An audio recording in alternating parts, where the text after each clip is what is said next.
سلام البنات، ان شاء الله تكونوا كامل بخير وعلى خير. اللهم صل وسلم على سيدنا محمد عليه الصلاة والسلام.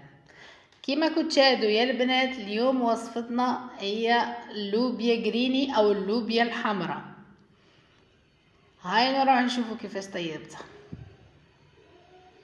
هذه هي اللوبيا الحمراء، غسلتها وصفيتها من الماء. كيما كتشوفوا حطيت في الكاكوط اطراف الدجاج. انا درت جناوح اليوم، حنطيبها بالجناوح، الجناح تاع الدجاج. هرست شويه ثوم،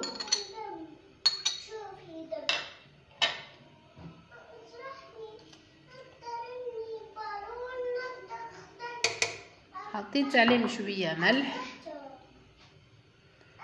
راس الحانوت وفلفل حار. مكوناتها بسيطة جدا وتجي بنينة ما شاء الله. انا درت شوية زيت، وعندي طماط نتاع الحب مرحية وخدمتها انا كأنها مصبرة.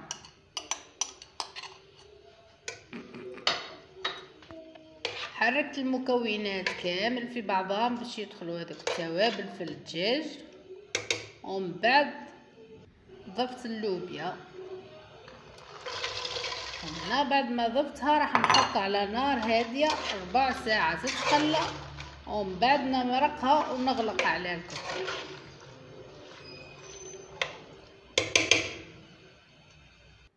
وهذا شكلها بعد ما طابت.